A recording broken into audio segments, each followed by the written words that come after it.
Good morning. My name is Dariusz Szymczycha.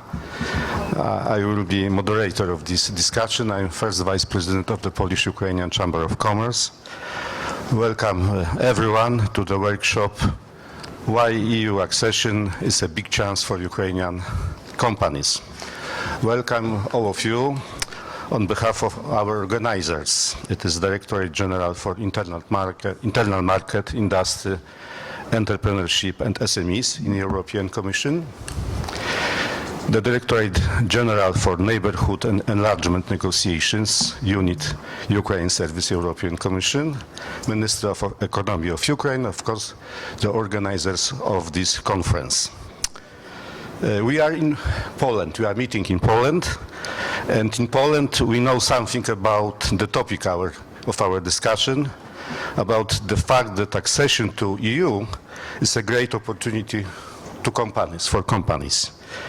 In 20 years of our membership, we have received 160 billion euro net to our Polish budget.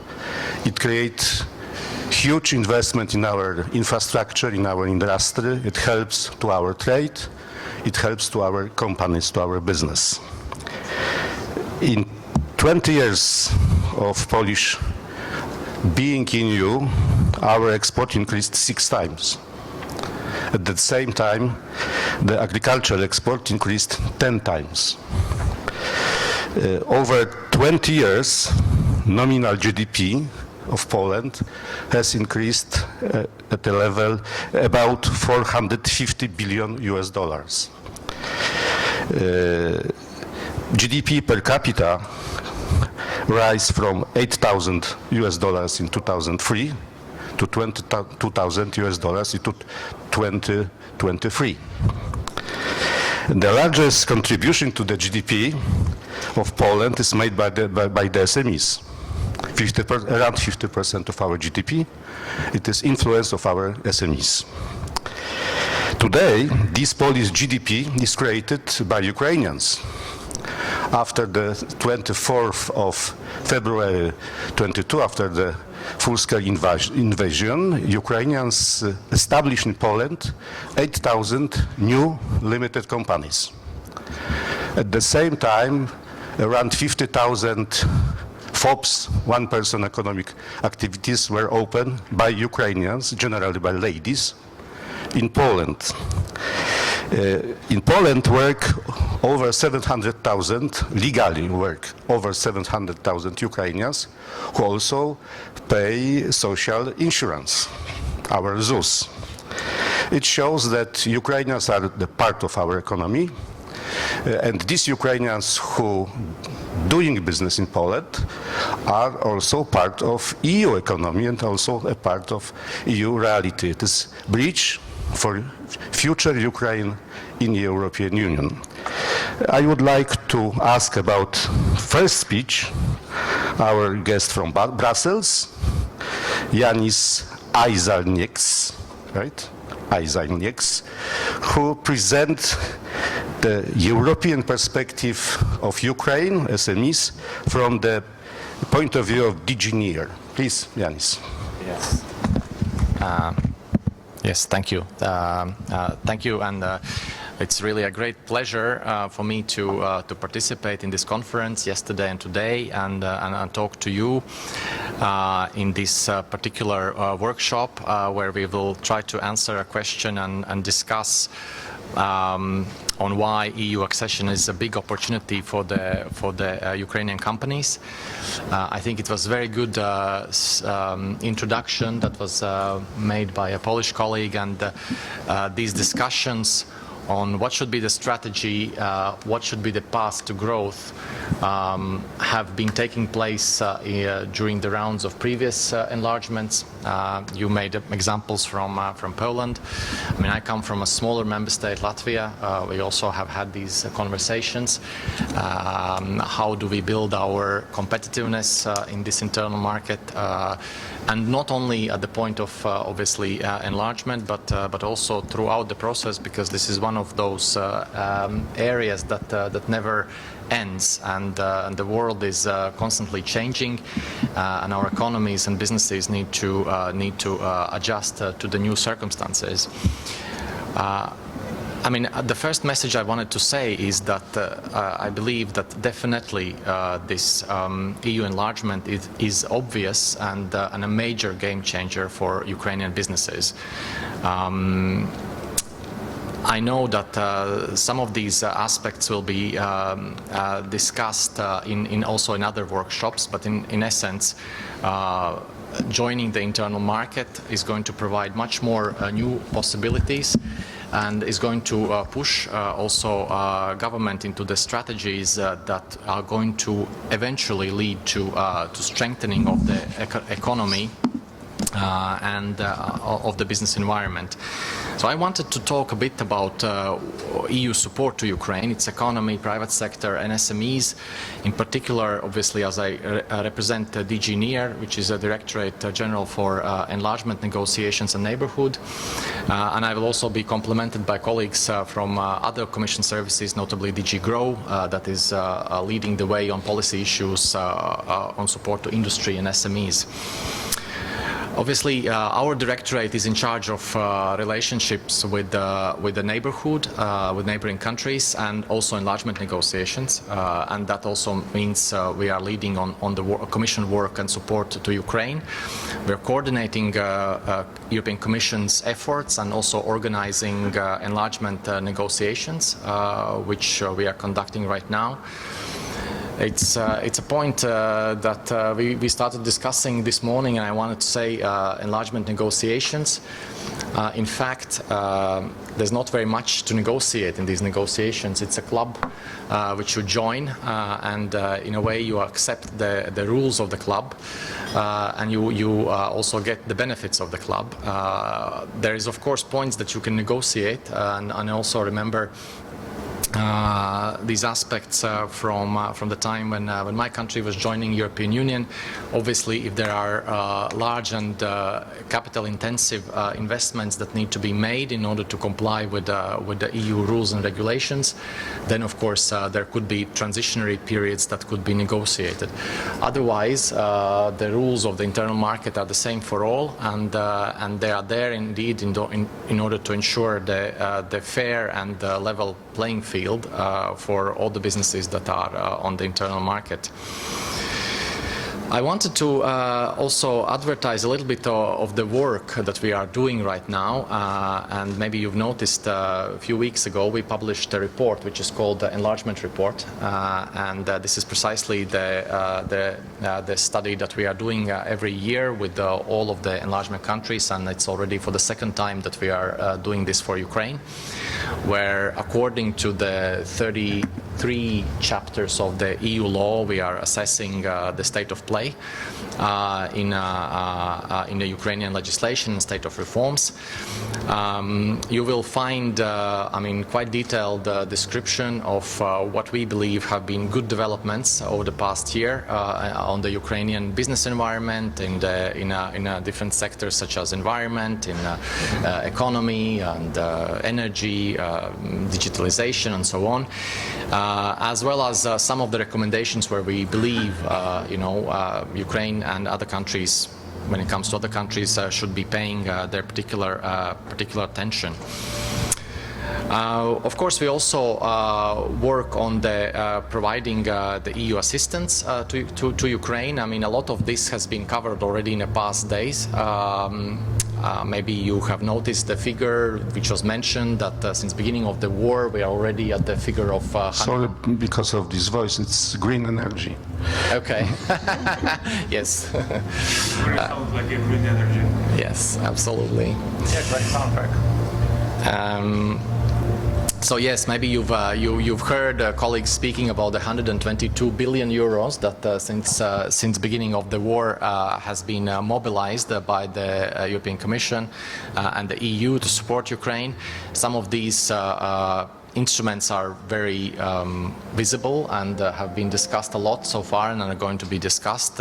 Ukraine facility is one of the most prominent ones, which comes with 50 billion euros for the coming 4 years.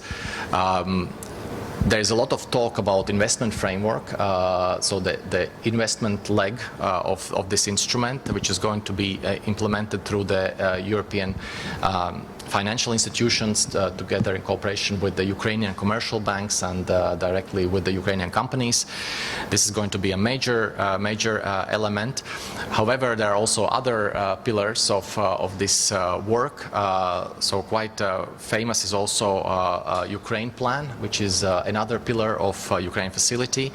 And Ukraine Plan essentially is a set of reforms, 69 reforms in 15 areas that Ukraine has committed to implement in order to boost its economy and provide for maximum growth at this complicated moment and provide kind of good support to the Ukrainian companies, both operating in the Ukrainian market and also on their way and a road to European markets. Ukraine Plan also involves a dedicated business environment chapter. We have discussed at great detail with the Ukrainian counterparts, Ukrainian partners in the ministries, what could be done to improve business environment. We are doing decisive steps in these directions. There were a number of reforms that have been already completed this year. For example, Ukraine has set up its policy and support framework for the industrial parks, which should facilitate entry into the Ukrainian market of producers who would like to set up production schemes, and this is one of the reforms that the European Commission has been supporting also through the Ukraine Plan. This year we have seen also a reform of Economic Security Bureau, which is more to kind of geared towards kind of providing more freedom and more fairness in the business environment in Ukraine. We are working we have been working intensively on other parts of the reform. For example, in the near future, we are preparing for free entry on the European market of industrially produced goods. So there are a lot of things to be completed. So Ukraine essentially has to accept the entire framework for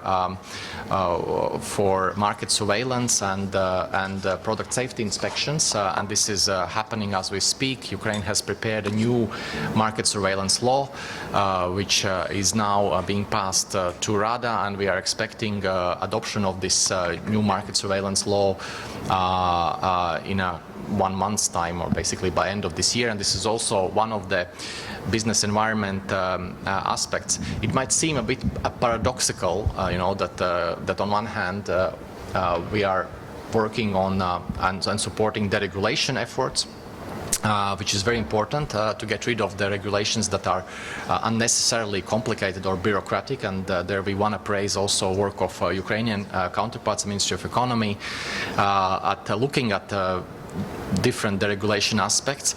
But on the other hand, we are also pushing for going back to some more of inspections, such as product safety inspections, simply for the simple fact that in order for us to assess the way how Ukrainian system of product safety works, we need to see it in action.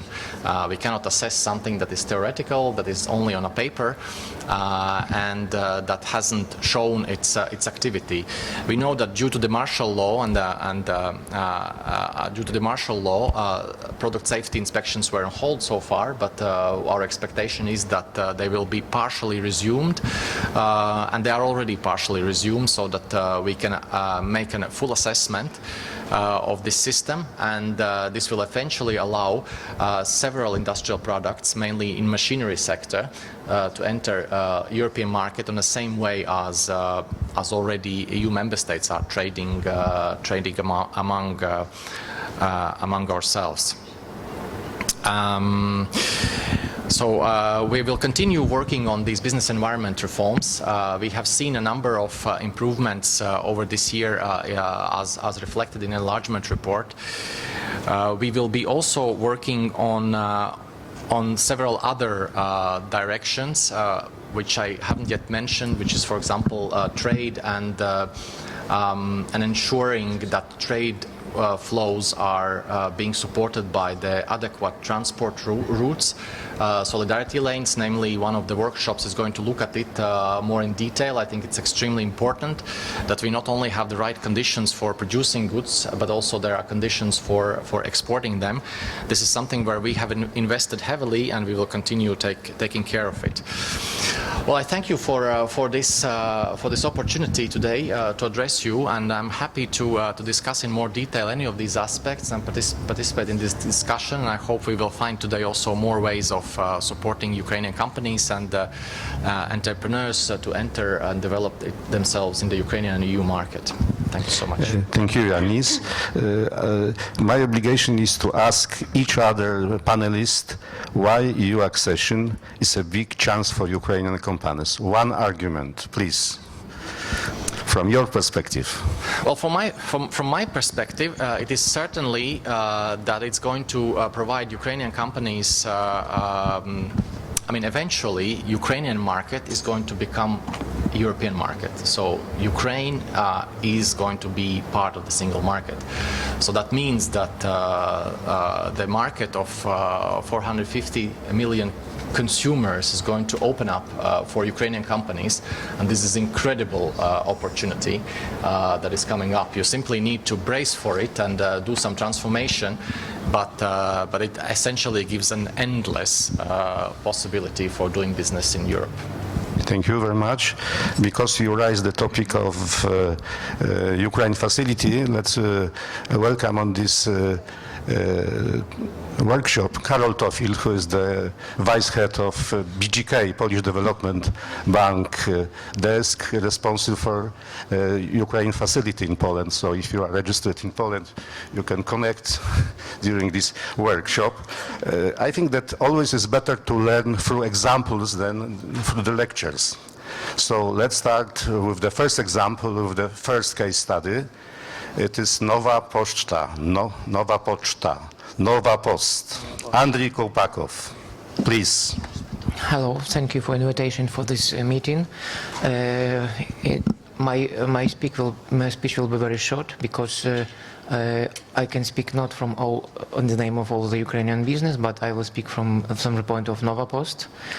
And the main question from you is why Ukrainian companies should enter European market is very simple.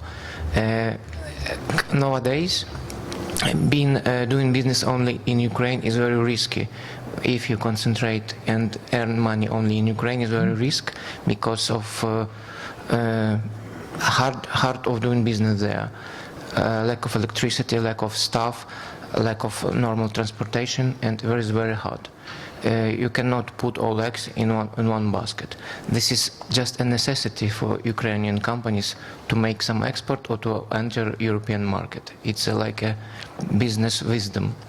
The second, from my point of view, the second reason why they have enter European market or open companies or subsidiaries in Europe is the difference of governmental support of the business. It is very important that European Commission and European funds which support different branches, different industries and different, especially small and medium business, European funds are very supportive. For example, the very similar example is translation of the website into many languages European Union. For Ukrainian companies, you have, of course, it's your costs, but in European Union, it can be covered by funds. And many other examples where European funds are supporting local companies, and this is a big advantage. And of course, the last one, which I would like to underline, is the size of the market. You know, many inhabitants of Ukraine fled to Europe, and about last estimation of population of Ukraine is about 30 million people only. And if you get a glance on the European market, it's approximately 500 million inhabitants, so it's a huge market. And I know that Ukrainian entrepreneur spirit is very high, and they will be succeeded because, yes, in Europe there is a high competitive companies, and you should be more effective, but there is still a big place, niches for Ukrainian business, and this is the argument to open in Europe more and more Ukrainian companies. You answered on my secret question, so thank you. But your company entered very regulated market, because this part of market in EU, in each country, is very regulated. If you have problems with the regulations, you can use lawyers. But also it is a market on which you have a lot of competitors. How they welcome you? If solidarity towards Ukraine companies enough to be good on this market? Thank you. It's a question which needs at least two answers. First of all, our entering the European market was very different because, you know, everybody is saying that the European Union is a union, but in reality, every country which we entered has its own legislation, especially in the postal and courier delivery. And this is a difference. When you enter the European Union, you should remember that you enter in a certain country and be localized to the certain country. So we already opened in 16 countries. In 2 years, Novapost opened the branches in 16 countries, and every opening was different because of different local legislation. So I can say that this is the same. It's not a scaling, it's a every time new challenge. And about competition, of course, European market is much more competitive because we are one of the leader. We are leader of the Ukrainian market, having about 70% of the market. And here there is a big, well-known world companies like DHL, DPD, GLS, and then many others. Also InPost, Polish company. Polish InPost. But our strategy when entering Europe is not to be a competitive but a partnership, because we have our own niche. It's, I think, deliveries from Ukraine into Ukraine, and none of these companies do this, so we have to cooperate. And most of our mentioned competitors in reality is our partners, our local partners. For example, when we delivered, you ask about InPost, when we deliver to Poland, we use postal machines, lockers of InPost to deliver to the Polish customer. When a Ukrainian citizen would like to send the parcel to Ukraine, we can use also InPost parcel machine. He can put the parcel, we take it and send to Ukraine. And the same in other countries. In Germany we use DPD. In France we use another company. In Spain, in Italy, in UK, every country has another partner which we choose, like, from our opinion, the best partner. In some countries we have 2-3 partners because it's needed. And let's just like a summarizing or finalizing.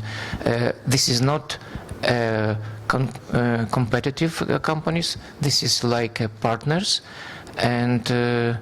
But I can't say that they were welcoming us on the market. It was a normal. It's a normal business. Normal business when negotiating the condition, when negotiating the tariffs, etc., etc. It's a business. Thank you, Andriy. We have another second brilliant example. It is a company called Helios Strategia. Helios, it means sunny, sun. Is it really sunny, smiling business? The question is to Olga Michelot, founder and director of international relations in Helios Strategia. Thank you very much. I will try to understand how to work this. Yes. 1 second. Can you put presentation, please?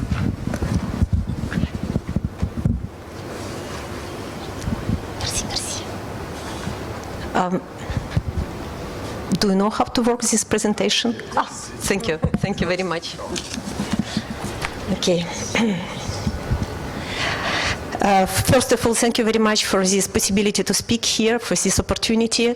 I would like to explain how we are working. So, Helio Strategia, you can see leading force of change for the greener world. You had a discotheque, actually, with the music, so it's a green development, decentralized energy. We are speaking about greener our world, greener our standards, greener our company that have to provide, proof for the future CBAM. So actually it's entering to the discussion.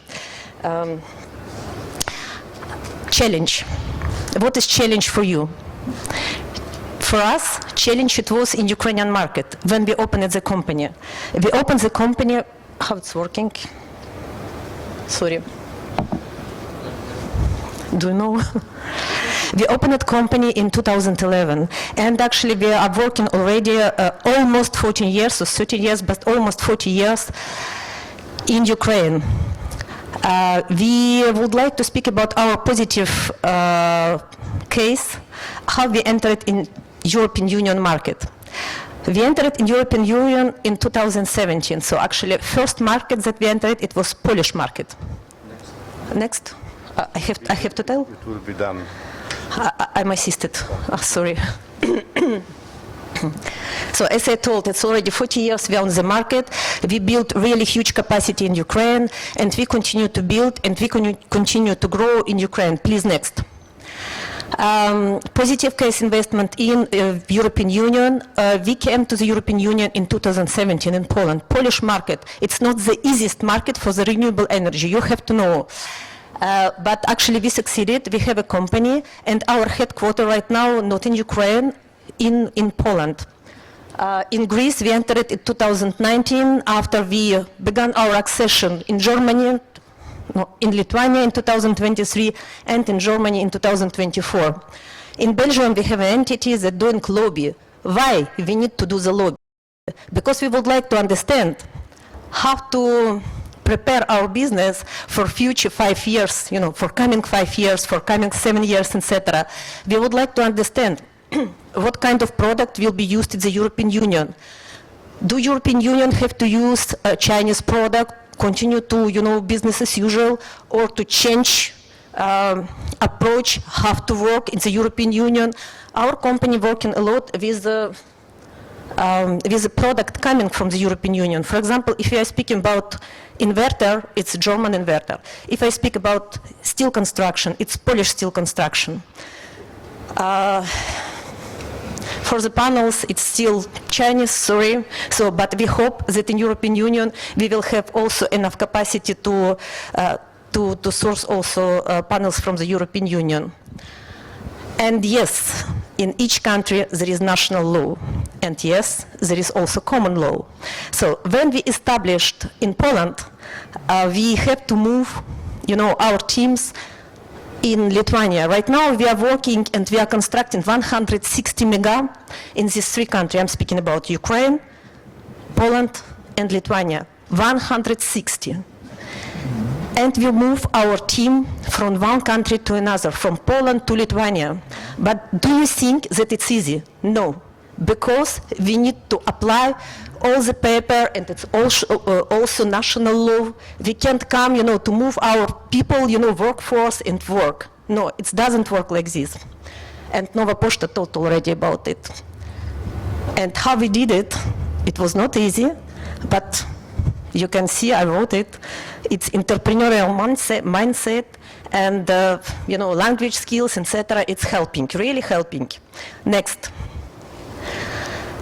I would like to speak about 3 points, like a French approach. It's opportunity. After this opportunity, it's coming all the time obligation. And after obligation, what has to be done? And I will ask also European Commission to think about it, what it has to be done, that Ukrainian business feel much better in European Union. Next. Opportunity for business. When we began to enter in European market, we saw really a lot of countries. So 27 countries, we thought with Elena. Elena is my partner, and she's speaking fluently Polish. we thought we will come to European market and we will go everywhere. So, and yes, we have this possibility. After attracting financing, there is banks, we apply, and we could have financement. But you can have financement only if you still in country for 3 years already. But with this opportunity, you have also obligations. Obligations, and you spoke already about it, about standards. Actually, when we entered the European market, we saw that it was not so easy because standards was really different from Ukrainian standards. And we had to raise our standards in our company. We made a lot of certification, we made a lot of procedure, etc. And when I speak about standards, I have also speak about regulatory burdens. What is it? So actually, it's a lot of administrative procedures that we have to pass, etc. So, and when I speak about burdens, it's also additional cost. It costs money. But what is positive for this case, that we understood how it works in the European Union, and we can transpose everything in Ukraine. What we are doing right now, our team is prepared to come and to enter already European Union. So our team in Ukraine knows how to do. When we came to European Union, we saw that there is competition. We are not only one company EPC. There is a lot. We don't have a lot of finance. There is bigger company. We are doing EPC. It's engineering, procurement, construction. There is plenty of company like our company. But we have still orders. We are working. And why do you think? You're resilient. Because it's resilience. And I will speak next about it. So it's our certification we made also in Poland, and be sure we have also this certification in Ukrainian market, because we understood even during the war, we did this certification, we transpose, and right now we have it in Ukraine. Next. Third point that I would like to tell, it's about tools. Tools that need when you enter into the market. You come and you need to be present on the market at least during 3 years with positive balance sheet. Without it, don't think that you can have a credit or financial help. Nobody will help you because they don't know you. It's all. And after they will ask also collateral, because no bank will lend you money without collaterals, without positive balance sheet. You need to think about it also. If you have enough your proper money, actually yes, maybe you can develop. But I think that it's better to work with banks. And we understood how it's working market, and actually we came before the war on this market, and for this reason, so right now we can go and we discuss with the bank, and we have also credit, collaterals, etc. And what is important, in Ukraine it wasn't the case. When we constructed, we didn't get the warranty, bank warranty or something like this, but in Poland, in Germany, in Lithuania, it's needed. Without it, you can't get big contract. 2 kilowatt maybe, but if we are speaking about 10 mega, it's not possible. Just think about it. Our company also is member of the European Business Association, and I'm co-head of Energy Committee. And what we are doing right now in Ukraine also, we transpose the law, European law that you spoke, Yanis, right now, and we transpose this European, we helping transpose, it's government that transposing European law in Ukrainian reality. We amend the law, etc. But what we think, right now I come back to European Union, there is a lot of company, for example, our company, there is also our competitors. I think Nova Poshta will tell the same. It will be good to create a list of positive company or trustful company, and this list could be consulted by the bank if, for example, you come to ask for the credit or for the help, from the bank, just bank could see who are you, because presentation, it's beautiful, but somebody has to testimony that you are good company with good results, you pay it all the time your invoices, etc. And I think it could really help Ukrainian company to work in the European Union. Second, you didn't speak here on this session, but I think you will speak. It's about war insurance. Ukrainian company really need work insurance, especially company that work in region not away from front line. For example, my company originally come from Dnipro. It's not away from front line. And last, it's help to SME. Why we are speaking about help to SME? Because we analyze tools that European Commission present, and we can see that European that banks, etc., work more with big financement and not little financement, not with SME. So actually, if it's possible to put more efforts to SME, right now I'm speaking from European Business Association, if it's possible to put more efforts to SME, so SME will win. And actually, this business will be flourishable, yes. Next. And to finish my presentation, I would like to show you something like difference between Ukrainian and Belgian. Why I speak about Belgium? Because I live in Belgium for 30 years already, and I know how is Belgium. I can speak about French, German, etc. But in Belgium, we have European Commission for this reason. Just think when you're entering in the European Union market, difference, risk culture, Ukrainian and Belgian. So Ukrainian pragmatic, survival, and their combative approach, they think we have a situation, we have to solve it. Belgian not, and actually in Poland it's the same. They prefer be more couching approach, focusing on stability, on security. You see the difference? So Ukrainian would like to make quick, and Belgian, so hold on. So, about collective mindset, Ukrainian, strong solidarity, and you can see when war began, mutual support, teamwork under high pressure. Belgian, it's not so active, it's value consensus, it's negotiation, more methodical approach to solving the problem, etc. So, I showed you, and I will finish on it, because we are different, but we can study, we can understand each other. And actually, Ukrainians can bring to European Union a lot of new forces to move on. Next. Next.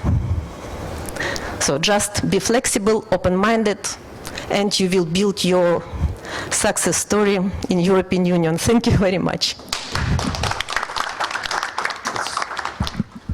Thank you, Olga. Your presentation changed my plan because just now entered our meeting director from DG NIR, Jakub Boratyński. DG Grow, Jakub Boratyński, who lives in Belgium for 18 years. Do you agree with this part of presentation about differences about Ukrainian and Belgian culture of doing business?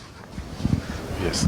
Thanks a lot, Dariusz. It's a great pleasure to be here. I'm really sorry I was late. I was in the meeting with the envoys, but again, I'm happy I could listen personally to testimony of Olga. Listen, the tough question about Belgium. I must say, arriving in Belgium, yes, there was it was not perhaps a business perspective, because anyway, I'm a civil servant, but more as a kind of a customer perspective. So a shocking difference with Poland, that's for sure.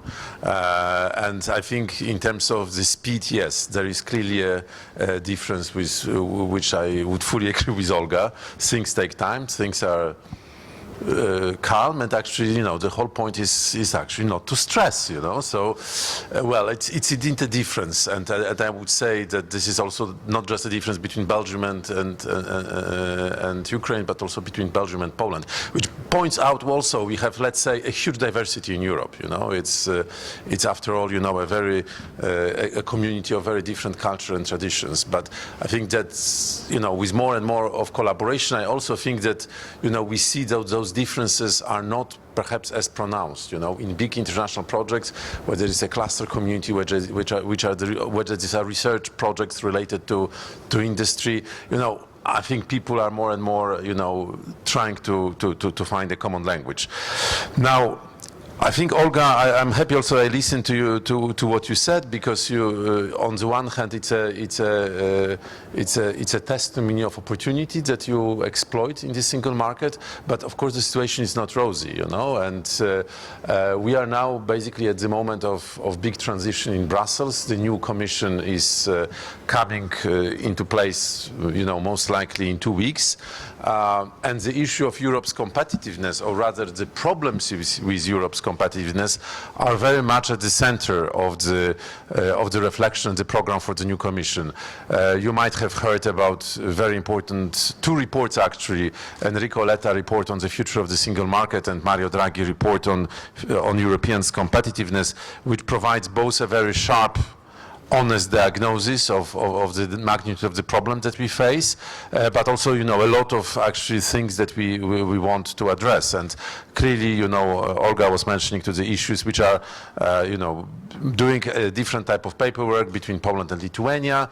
Well, it's not even a different culture, because culture is probably super similar, but, well, indeed, we have a lot of national specificities, and this is going to be very much part of the effort by the Commission with the new single market strategy that has been announced and would basically happen by summer, but also a very strong simplification and deregulation agenda, which, so often when what we also, in the context of accession negotiations, it's not, that you have, this EU is an island of happiness where everything is perfect and Ukraine is in hell. No, I think there are things that we both actually need to move in the right direction. And in terms, by the way, of resilience, of course, I think Europeans have a lot to learn from Ukrainians, and this is also, which is very much felt in this kind of cooperation between SMEs, and so it's basically a two-way street. We will also have, and again, the testimony of Olga is very relevant to that. We know we need massive investment in Europe in clean technologies, and we need to pursue at the same time, the decarbonization agenda and reindustrialization agenda. And that is also the reason why this whole issue of economic relationship with Ukraine, it is not just that we are helping Ukraine, we also need Ukraine for Europe, of the future to be more competitive. Ukraine has a lot to offer, starting from skilled labor force, from parts of the industry, strong agriculture, and last but not least, an issue that is of huge importance for, let's say, strategic autonomy of Europe, decreasing dependence on foreign raw materials and components. By foreign, I mean, we of course need to work with the countries, but it's important that we source important inputs into our production processes from countries where we know we will not be facing, a blackmail or a story that we collectively know very well from our relations with Russia. And Ukraine indeed is an important partner in that respect. Now, more specifically, there are, in this process of accession negotiations, it is not only about the date of accession that will happen at some point in the future, but what we can do now in terms of progressive integration of Ukraine and Ukrainian companies into the internal market.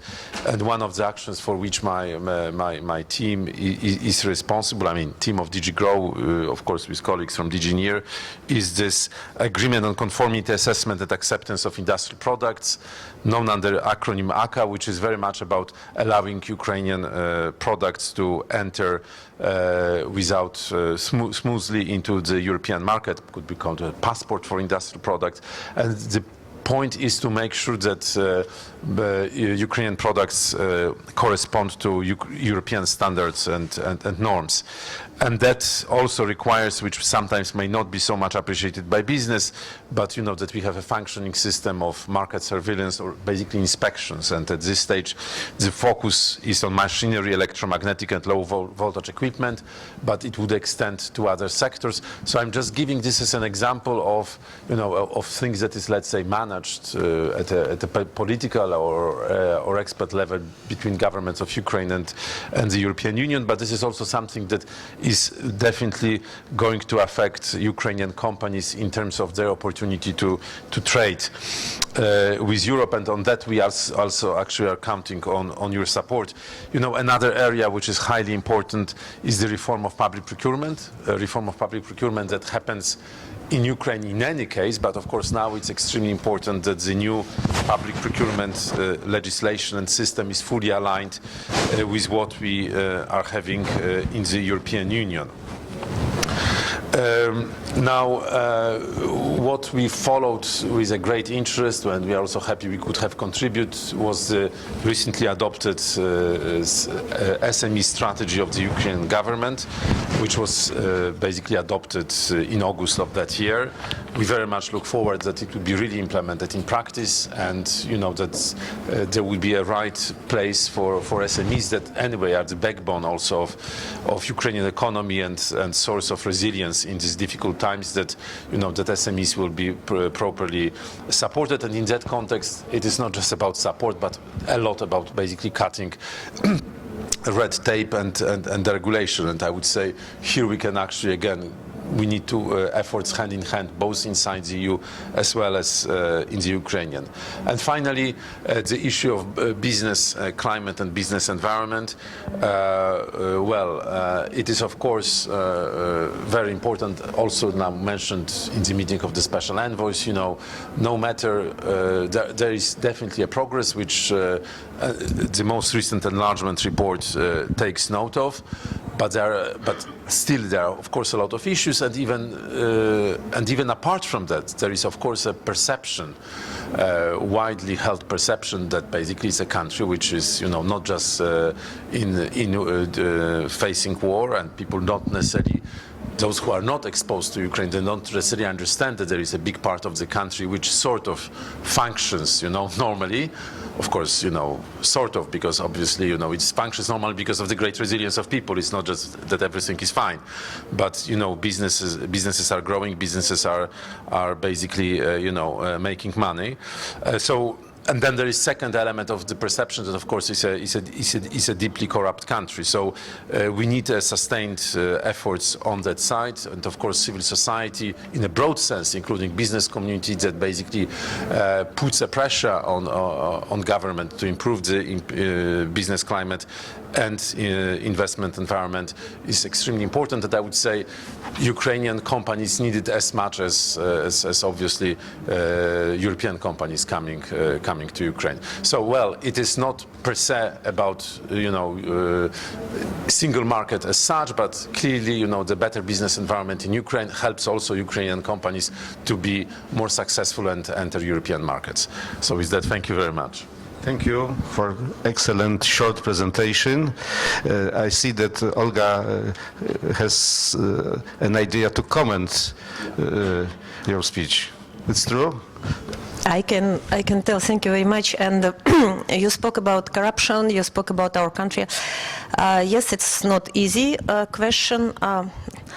In Poland, we came in Poland and we are working already for 7 years. And I can tell you, we have company that working with the government. They're happy to work with Polish government.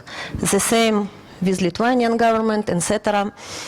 But we are discussing with Ukrainian company, and for the moment, private business don't want to bid for governmental projects, and we can just ask why. We would like to do it, but company don't want to bid. Thank you very much that you spoke about this point. So thank you. With us is Boris Nikolayenko, member of the board of directors of Confederation of Builders of Ukraine, it's construction sector. Boris is based in Poland. He's director and founder of Imperative Ukraine and Imperative Poland companies. They produce, they sell, difficult name, glass fiber reinforced polymer rebar and mesh for construction and agro industry. Please, what is it indeed, and what are your plans in your markets? Thank you very much, and let me speak in Ukrainian because I see many people from Ukraine. And чи можете... Дякую. Ну, як казав Білл Гейтс, між диваном та п'ятою точкою долар не пролетить. І так воно в дійсності є.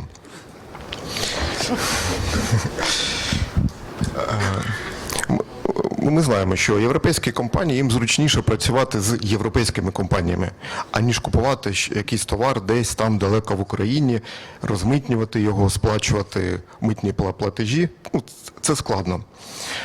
І для того, щоб поліпшити співпрацю з нашими європейськими партнерами, щоб їм було краще працювати з нами, ми заснували компанію в Польщі. Друга причина, чому ми заснували компанію в Польщі, стало те, що ми таким чином можемо покрити роздрібні продажі, і це набагато дешевше, ніж відправляти з України в Польщу якийсь товар, незважаючи на, дякуючи новій пошті, велику мережу, котру вони розвивають, бо це не економічно доцільно. Тому ми заснували в Польщі нашу польську компанію, тобто інвестували туди. Ми це зробили перед ковідом ще і успішно працювали. Компанію в Польщі відкрити легко. Це не є проблема. Але є інші складності, котрі українські виробники можуть зустріти на теренах Європейського Союзу. І оскільки ми виготовляємо будівельний продукт, і тут є будівельники, то всі ми знаємо, що будівельна продукція має бути сертифікована в Європейському Союзі. А ось тут починається дуже довга історія. Процес сертифікації, він дуже повільний в Європі. Ми його зробили за 2 роки, і поляки кажуть, ви так швидко зробили, як вам так вдалося? Тут є секрет. Як нам це вдалося? Коли ми стикаємося з сертифікаційними інститутами, це майже неможливо до них додзвонитися або отримати відповідь на e-mail. Це дуже складно. І коли ми хотіли проплатити послуги сертифікаційного інституту, щоб далі проводити сертифікацію, то нам було простіше взяти квиток на літак Харків-Варшава. Ну, до війни були рейси прямі між Харковом і Варшавою, а я з Харкова, це схід України. Приїхати в інститут і сказати, я не поїду від вас, поки ви мені не дасте інвойс на оплату. Ось так ми вигризали ці інвойси на оплату, щоб якось зрушити з мертвої точки. Так.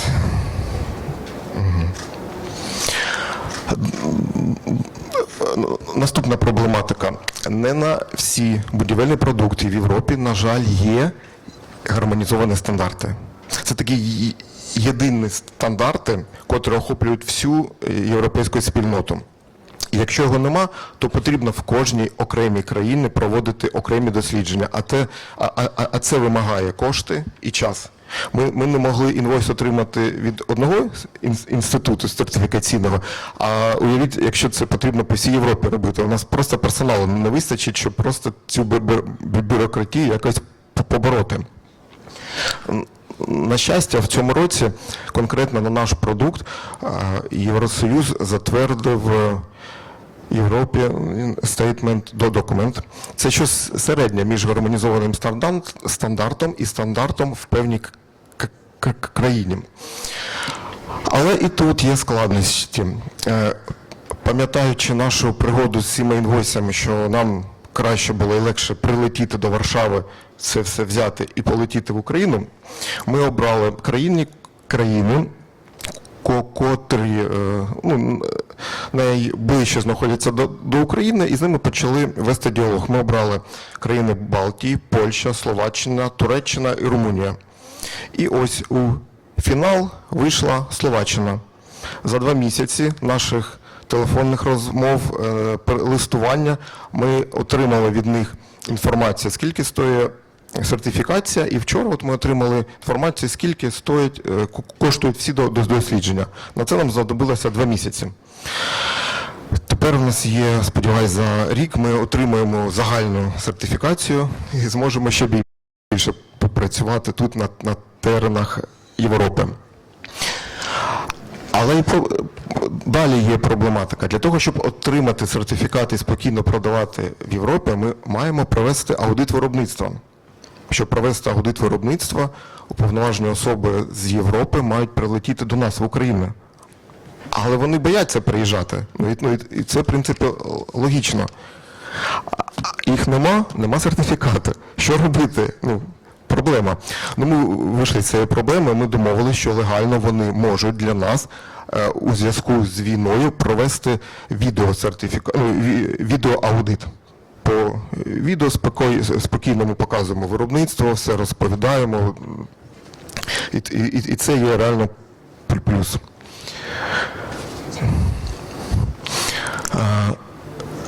Поряд з складнощами в Європі у нас виникли складнощі і в Україні.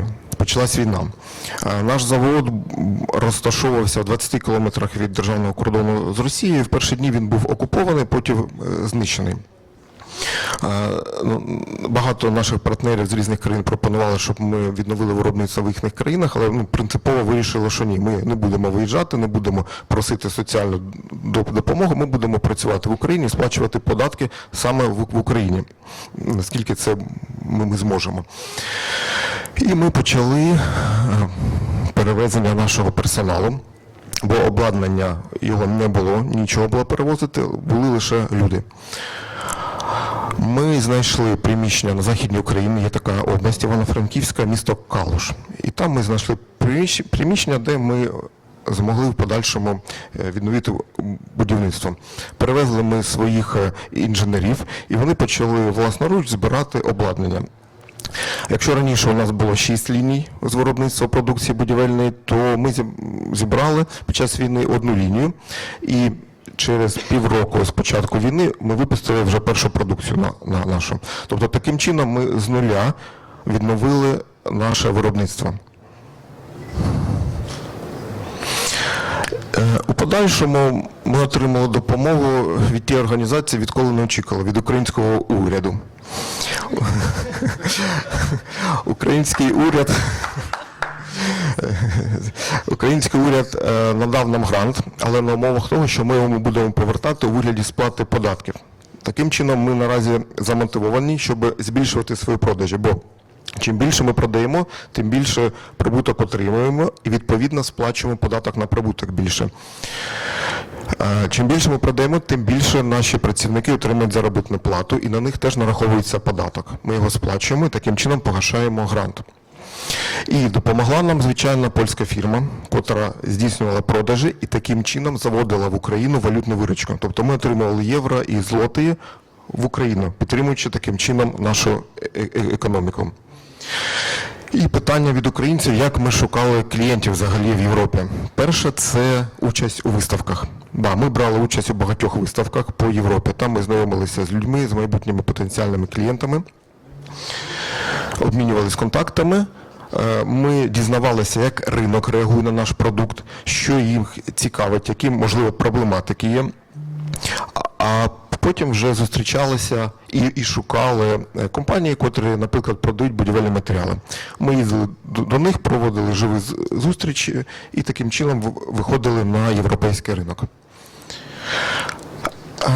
Хочу сказати, що ми відкрили компанію в Польщі до війни, тобто до того, як це стало таким от мейнстрімом від українців. Так. І, на жаль, у нас тоді не було таких пільг, які пільги мають зараз українці, котрі під час війни приїхали. І вважаємо, що наш успіх виходу на польський ринок полягає в наступному. Перше – це суперклієнтоорієнтованість або надклієнтоорієнтованість. Ми вміємо працювати 24 години, 7 днів на тиждень. Якщо нам телефонує клієнт, ми беремо слухавку і надаємо клієнту інформацію. Якщо клієнт пише на e-mail і просить там дати прайс або щось там інше, ми це надаємо, на відміну від інших компаній. Я думаю, що компанія «Нова пошта» може це теж підтвердити. Можу навіть навести приклад. Ми відправляємо продукцію по Польщі і приїжджаємо в одну, не буду називати цю компанію перевізника, але приїжджаємо до них, хочемо відправити товар. Це кінець дня.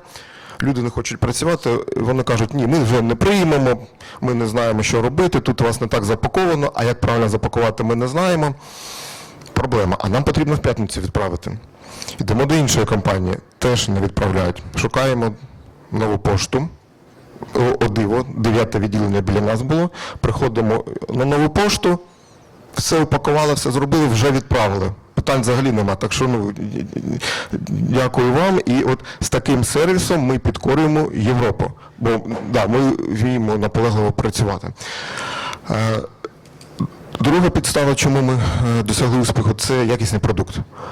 Продукт у вас має бути якісний в Європі, обов'язково. І це має бути підтверджено різними протоколами тут в Європейському Союзі.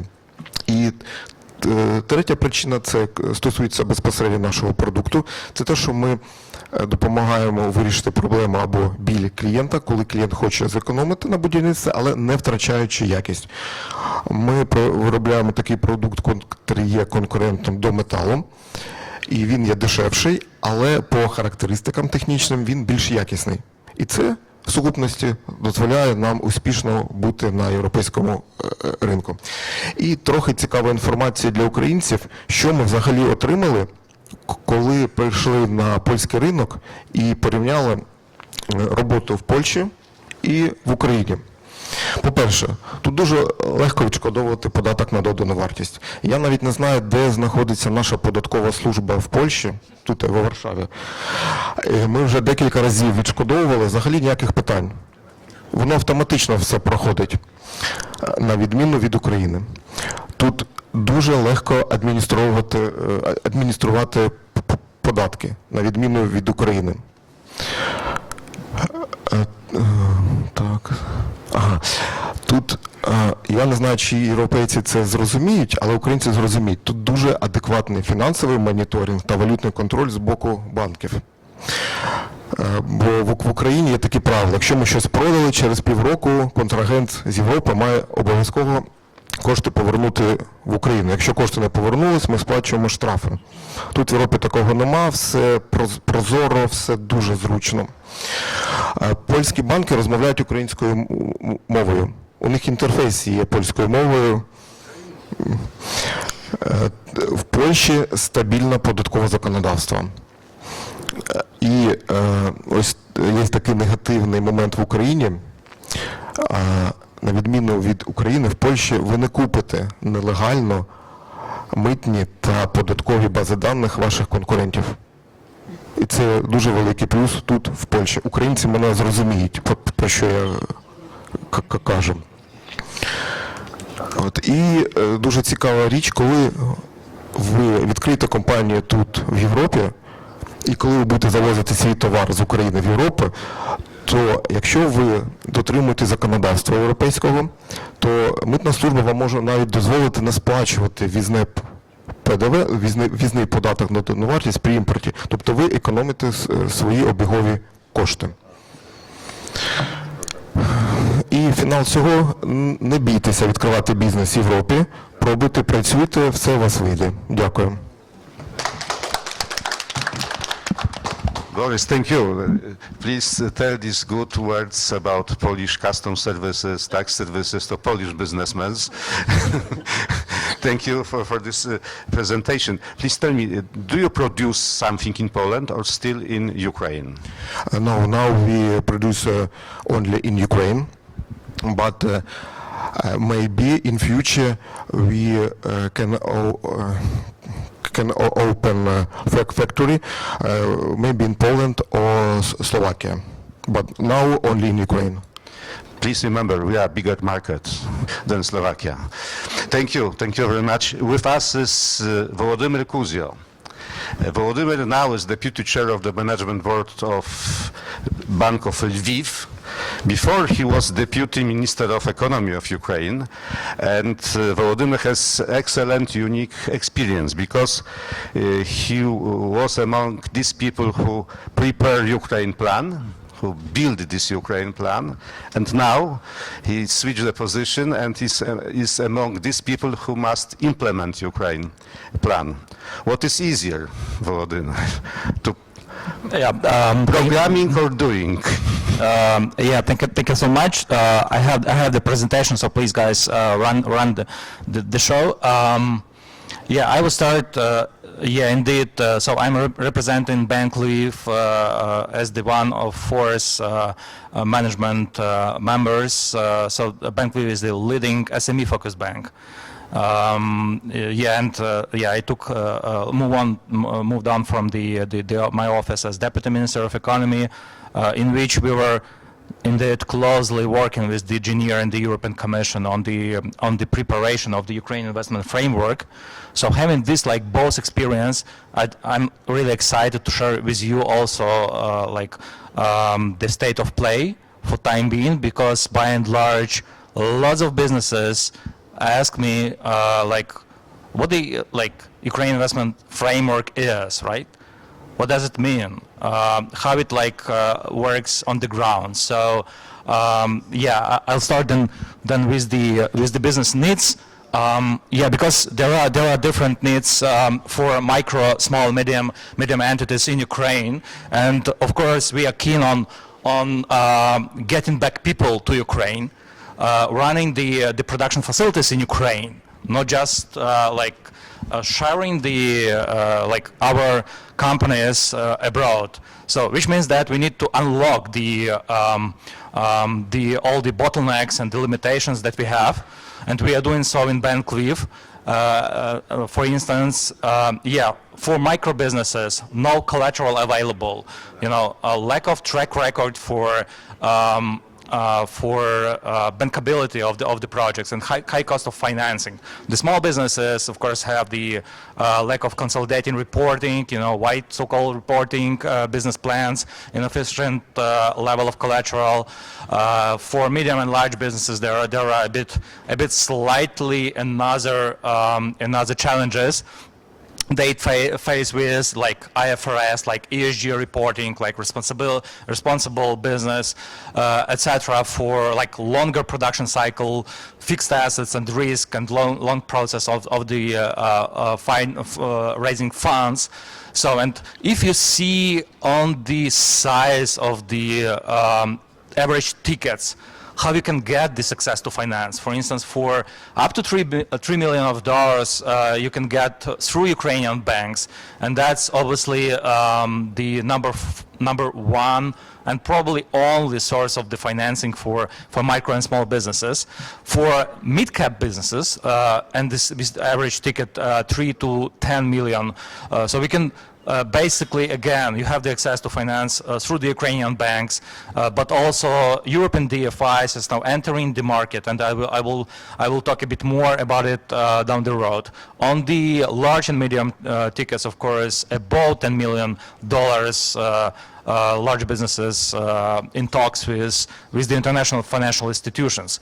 So, coming back to the Ukrainian investment framework, this is the second pillar, so-called, of the European, the Ukraine facility plan for the next 4 years. Overall envelope is 9.3 billion of euros, which mainly consists of the guarantees that the European Union budget will provide to the international financial institutions for making financing in Ukraine. So the strategic sectors you see: energy, transportation, agri-food, and processing, critical minerals, IT, and the financial sector as the unlocking the access to finance.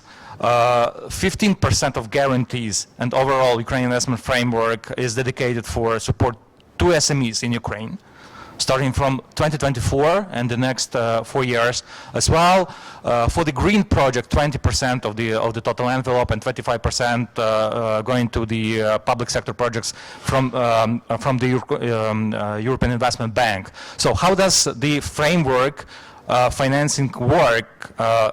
So as I said, the EU is serving as the first layer, absorbing the risk of the IFIs and providing the guarantees, blended finance, grants, technical assistance, project financing, and some sort of the quasi-equity as well, through the Ukrainian investment framework and eligible financial institutions, which means that almost all multilateral development banks like EBRD, like EIB, IFC, and bilateral banks like RFW and many more. I'll say about it a bit more. And then through Ukrainian banks or directly, Ukrainian companies might apply for the funding. How does it work in practice? And many companies use these instruments for time being through the Ukrainian banks by applying for the loans, for the investment loans basically, and getting the funding without the collateral or partially using the guarantees from the Ukrainian banks, so-called the risk-sharing facilities or portfolio guarantees. So for guarantees, as the first step was the top-up phase, 1.4 billion signed among the European Commission, the IFIs and Ukrainian banks in 2024. And it works now. Blending and grants, all like about 300 million of euros, and the technical assistance 55.5 billion euros. So I mean, directly or indirectly through the Ukrainian banks, those funds are available, and many companies use these grants as well as the cashbacks. For instance, when you buy, you purchase the new equipment, you might get from EBRD the cashback as an example. So I won't dive deeply into each of the transactions that the European Commission, the IFIs and the Ukrainian banks did, but geographically the funding is also available through each of the regions. Of course, the natural question about the occupied regions or the closer so-called yellow regions as well. So there are some banks that are offering now the loans, but with more, I would say, strict approach on the risk management. We as the bank, we've focused on the 10 regions from Kiev, to the west from Kiev, where we see the most exciting growth, economic growth, and the SMEs growth for time being, and we predict that in 2025, 2026, it will be also growing. So combination of the financial instruments, actually that's something that Ukrainian companies use now. By saying combination, I mean the guarantees, so that small, medium entities or even micro businesses can apply for the loans having no or little collateral, liquid collateral, and using mostly from 50 to 80% of the guarantees that is coming from the Ukrainian investment framework instead of the client. So that you might have only 20 or 40% coverage of the loan, and the rest, the guarantees will be provided by the Ukrainian banks, backed by the IFIs. Then grants and blending finance and the technical assistance. Grants and blending finance would allow to decrease the average interest rate, which is still high in Ukraine. And we see the recent reports on the inflation rate. Of course, the National Bank of Ukraine would be using the monetary instruments to decrease the inflation rate to 1 digit, and the technical assistance for preparing the bankability. In combination with the 579 state program and the available loans programs, it creates actually this affordable financing for the Ukrainian companies. According to the last statistics, the small and medium entities actually raised in their portfolios using this combination of the products, and we in the bank we also offering all those products and the combination of it.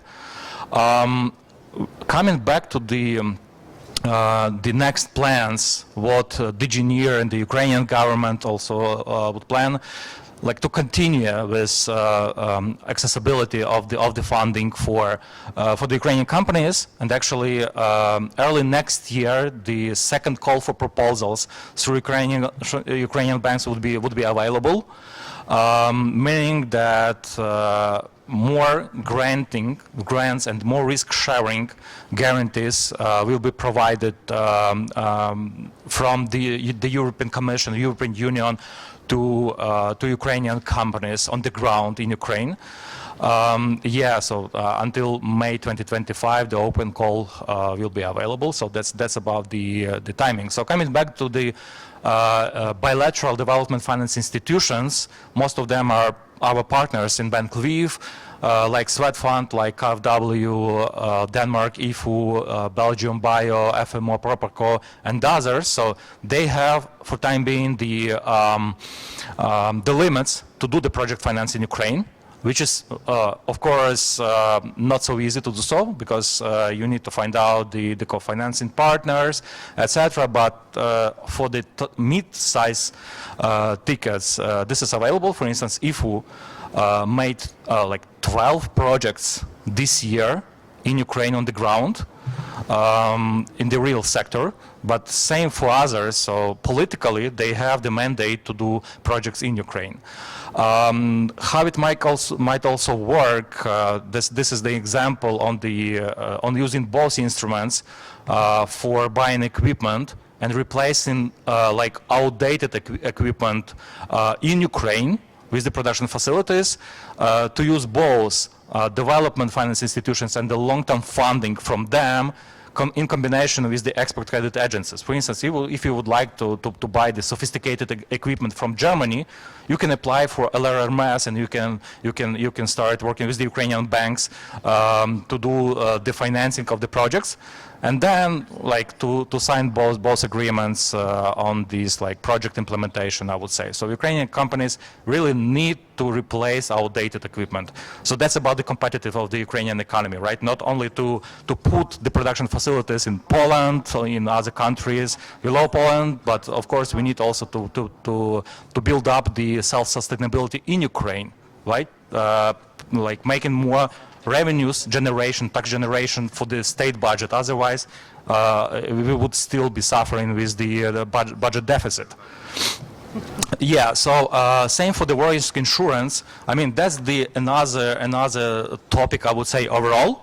And DG NIR will have today also the separate workshop on the war risk insurance, starting from the, as you see, INGO, RX, and Universalna, offering actually the policies for the against the war-related events. So for instance, if you get the unfortunately some damage to your production facilities, now the policies are available to cover the risk. But there are also other like Export Credit Agency of Ukraine, and offering the investment insurance. So we can talk like I don't know, half an hour, but I would keep it for the next round.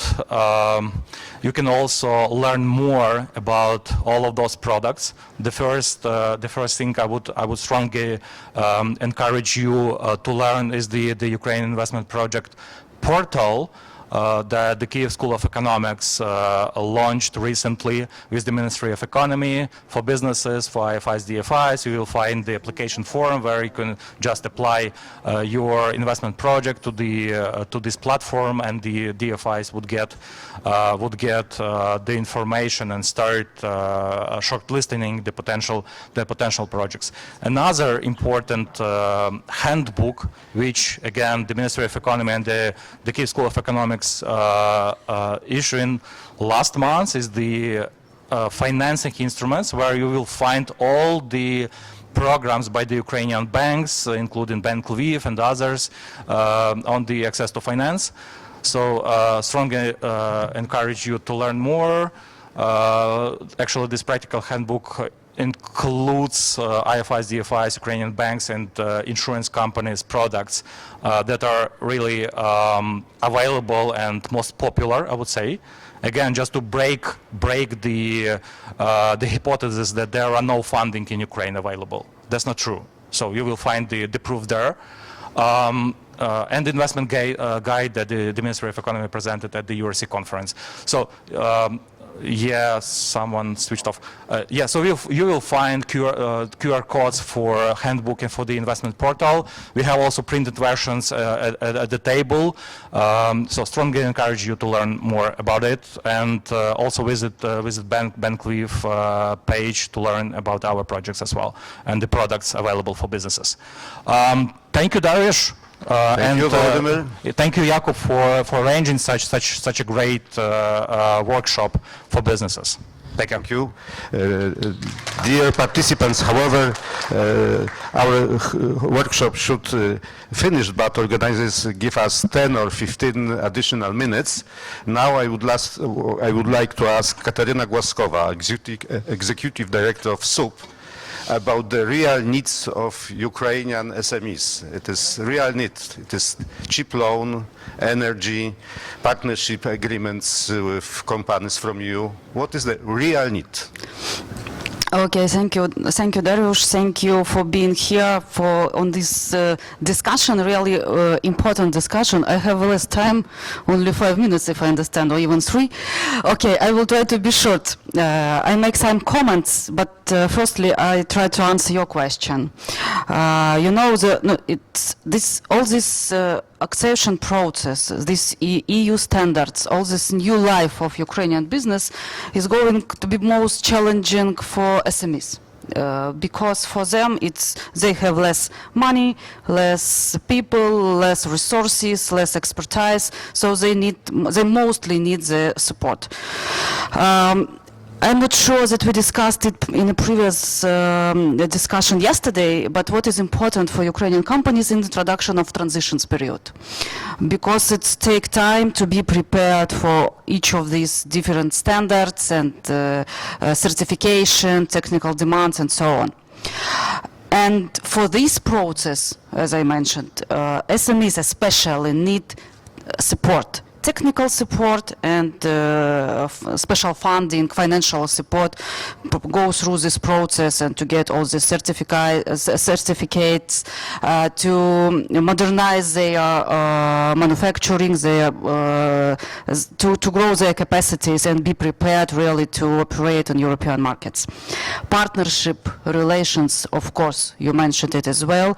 Business to business, even today, this 2 days event is really important for building these bridges between Ukrainian and European companies, and such organization like SUP, like EBA, like Polska, yeah, sure, is Polsko-Ugryska Izba Chamber of Commerce, yes, I want to say in Polish.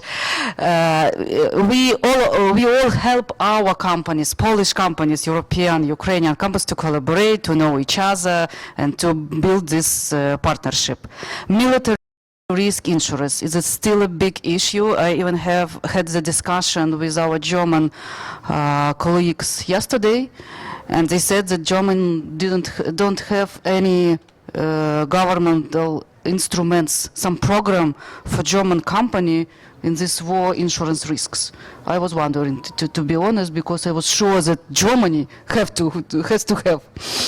So I know that Poland have, but anyway, I even heard sometimes from different speakers and different conferences that European companies need this common program in this sphere of war insurances, common program, common approaches how to operate in Ukraine, and an opposite as well from Ukraine to Ukrainian companies to collaborate with them. in Ukraine, we are like a business association, represent very different businesses. We are fighting with our government, sorry for this word, fighting for liberalization. And when I heard different presentation, I understand how overloaded is European Union. So the challenge is how to manage for Ukrainian companies, for us, how to manage with our overloaded bureaucracy and European legislation. And it is one of the priority for us as a business association to help our government to reshape our legislation to be in line with European, but not to overload it more and more our companies, especially SMEs. And what is I want to mention, sorry, just one message.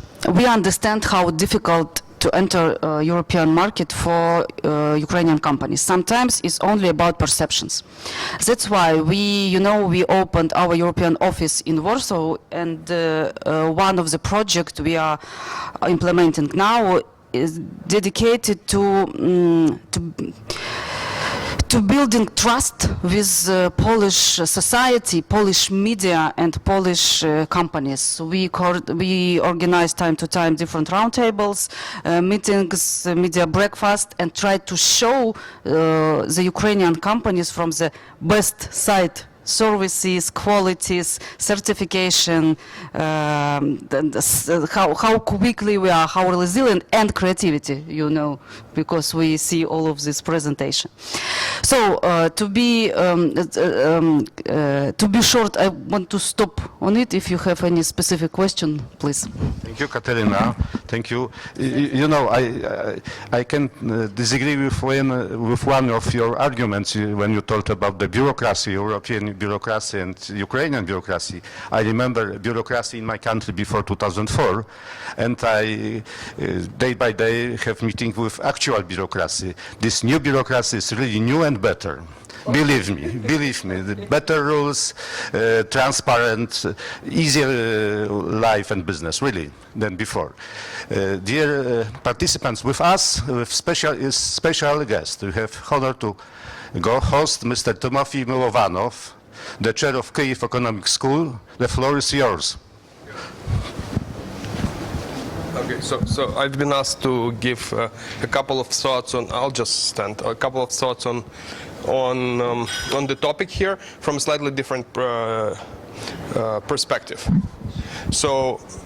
A different mic? Oh, no, I'll use this mic just closer. So, thank you very much for the opportunity. It's a privilege and honor. I've been asked to give a couple of comments and thoughts from the position of the president of the Kyiv School of Economics, being in Ukraine and being global at once as an institution, on the opportunities and challenges for Ukrainian businesses in the process of EU accession. First of all, it's going to be competitive, so it's not so easy to enter.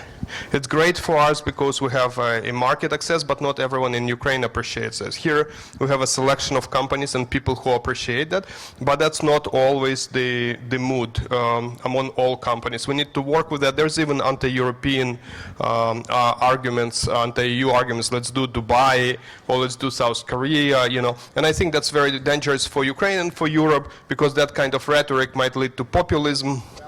And then Russia will enter with financing through third countries to sort of pump up that argument.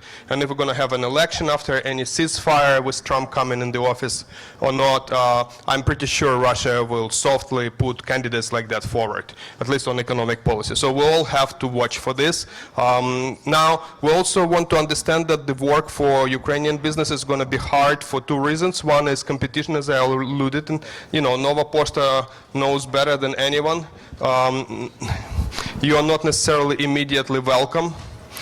You have to fight, and there will be market and non-market barriers, like in every other country. So we have to build infrastructure, and we have to be supportive, and we have to be competent about this. And also, while it is very, very painful to adjust our businesses and to rework them, then they become European-type businesses.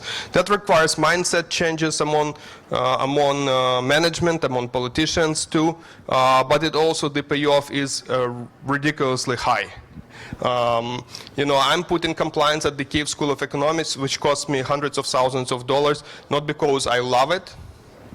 Frankly, I understand it's needed, but I'm in the war, in the middle of the war. Why should I be spending my management time on this, not on helping to get more scholarships for war-affected and replaced students, Instead of that, I'm touring and trying, the United States and Europe, and I'm trying to recruit people who will do compliance. I'm doing it because the donors want that. And they add me a couple of zeros in donations if I have that function.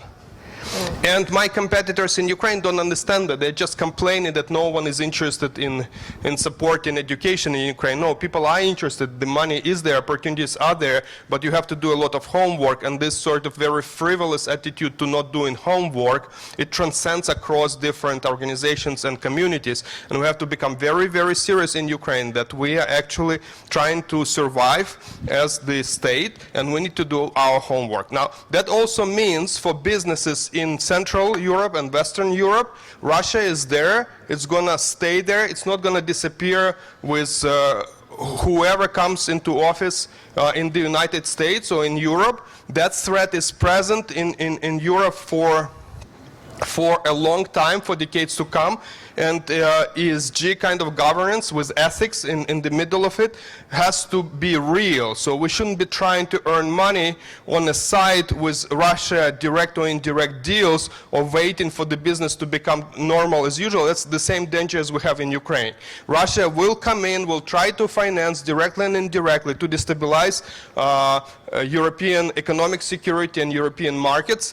And why should we be learning and relearning this lesson? So there are 2 points. They're essentially the same point. We have to stick to Europe. We have to be very ethical in our management, because it's now not just economic or market issue, it's a national security issue, both for Europe and for Ukraine. Thank you very much. Thank you, Mr. Professor. Thank you. We have 5 minutes for short questions and short answers. Have you any questions, please? Please introduce. Thank you. Igor Olechov, CMS Cameron McKenna. I have a question actually to Jakub, probably from the European Commission. Do you believe that actually after these Draghi reports and other studies of European competitiveness, and actually the experience of Ukrainian companies like Nova Poshta and others in the EU, there will be a single market, real single market in the EU, with no differences between the countries and actually possibility to expand the business like in the US or China, which have this single market? Very important fundamental question. Listen, I want to be honest. I don't think we would ever have 100% single market, no barriers. By the way, US, it's a myth. It's a fully integrated single market. You cannot sell eggs from Arizona in California. They have some sort of interstate barriers we are not even aware of. Of course, it's being compensated by one strong culture, one language, etc. So I'm not saying that at the end of the day, they are better integrated than we are. I think there is a lot of now real understanding that we need to become serious. My team is working on the new single market strategy, and again, we are not striving for an ideal. We want to basically take measures which are most impactful to limit the barriers that are most being complained about the businesses. And literally, I have a small good news. Anyway, it may sound technical, but for European companies, it's super important. Yesterday, the Commission adopted a proposal for so-called e-declaration for posting of workers, which is a ongoing drama for let's say last 10-15 years. A lot of bureaucracy when you want to send workers to another member state for a short period. With that step we are making a progress. Again, it's just 10 member states, but Poland and Germany and Czechia are in, Lithuania is in, Estonia is in, obviously. That shows that times are a bit changing, that we can make progress, but again, it won't be ideal. We need a constant pressure also from business community to make the progress, but I think there is a political will to be serious. But again, the future will judge, the future will show. But we hope. We have 2 minutes for one question and answer. Thanks. My name is Bogdan. I'm just from Ukraine. Well, traditionally, I have a question to the representative of Novopost.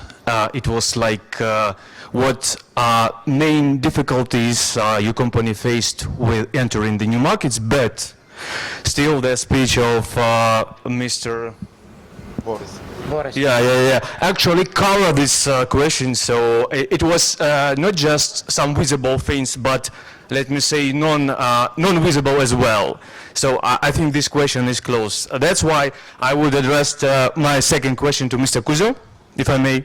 One question, sorry. One question, just one. Yeah. Just one question. Regarding actually.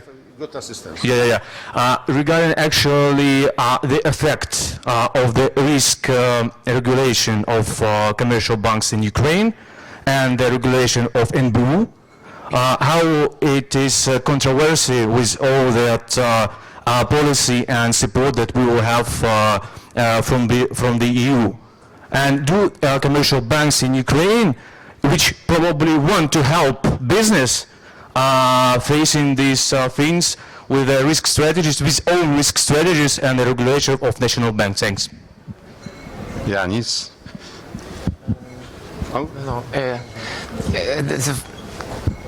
Okay, first question was for Novopost about differences and difficulties in different countries.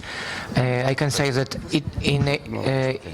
it's not even in countries, it's even in different authorities in different countries. Because, for example, I put here some examples. For example, we when open our branch in France, we were quickly find the premises, we were quickly get the staff, but it take us 2 or 3 months to open a bank account. 2-3 months. Okay. Another sample is Poland. You know, in Poland Novopost is not only a courier company but also a financial agent, because we make some payments between customers and e-commerce, and it take us half a year just to register as a financial agent in Poland. It was many mailings, it was many push-ups, it was many calls. We even hire another lawyer just to push the authorities to give us this financial agent status. And another example is Germany, or even better, it's Spain. In Spain, when we open the branch, you have to receive a double fire regulation, because first is okay, you can open because you have some old securities, but you cannot open the branch because the height of the seal is not 3 meters but 2.8. It's not possible to run a postal office when you have the very low premises. It's every country has some small sticks which are stopping your business, not stopping, but not give you so fast as we Ukrainians used to. Yes, because you know, when you have the idea, we'll already discuss it with your business partner and run. Not go, but run, because we are very fast. And everybody here that we told you that there is many discussion, many permissions in Europe, which is sometimes you don't need it in reality. It's about differences in countries, and at this moment I would like to Boris make some comments, because he also faced some certification issues. I will go to your after party. Please, quickly. Yeah, I love the idea of this after party. Long story short, on the regulation, so existing programs of the Ukraine investment framework are fully, all of those programs are fully in line with the regulation of the National Bank of Ukraine for the guarantees, I mean. So we as the bankers can include the guarantees, to decrease the, I won't talk deeply into the professional, but into the the risky assets, decreasing the assets, so it indirectly also support the adequacy of capital of the Ukrainian banks. So that's first. There are, of course, several issues to unlock DFI's funding to Ukraine. And we are now working with the National Bank of Ukraine. And on the separate track, we have two working groups down the road on the accession to the European Union. The first one is the financial markets, aiming to have also common, like, all the rules and procedures. For instance, CRD4 directive of the European Commission, and we have the capital flows working group as well. And the National Bank of Ukraine also included into those groups with the European Commission, with the government, etc. So I believe, and my feeling, that we will move fast with the capital flows, because it's also restrictions there, etc., that limited the inflows. This first, and of course we want to get more bilateral development banks in Ukraine. There are some, like, additional capital, convertible bonds, all the innovative products and the instruments that are available in the European Union, but Ukrainian companies can't benefit of it now. But we believe that going to through these working groups, we resolve all the remaining issues. So I believe in our regulator, shortly speaking. Thank you. Thank you. Thank all of you. I hope that after our discussion, you know why the EU accession is the big chance for Ukrainian companies, and you know how to do it, how to implement your plans, your miracles, your wishes on the EU market. Thank you, European Commission, especially to the DG NEAR and DG GROW for organizing this workshop. Thank you for the participation. Let's meet in Poland on the way to EU. Now is break for the coffee. Welcome. 5 minutes. 5 minutes, I see. 5, not more.